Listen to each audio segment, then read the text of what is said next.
Instalación fotovoltaica en Silla, Valencia, en las naves de Grupesa S.A. Esta es una instalación adosada cubierta de 99,8 kilowatts de potencia.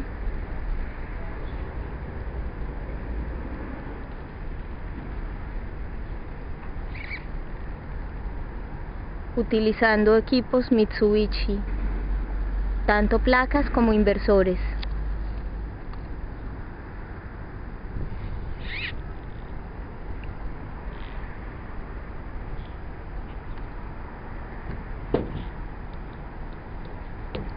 Aquí se puede ver todo el campo fotovoltaico.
Vista general de las cubiertas de Grupesa.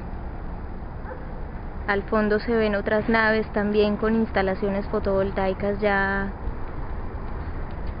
puestas previamente.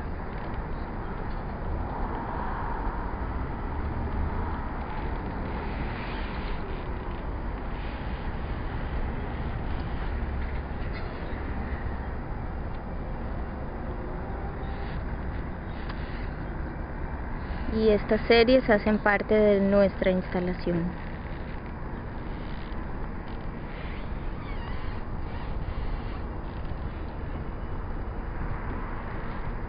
Sobre la totalidad de esta cubierta están instalados también 99,8 kilowatts de potencia. Acá podemos ver las cajas de conexión, que va una caja por cada dos series, y todo el cableado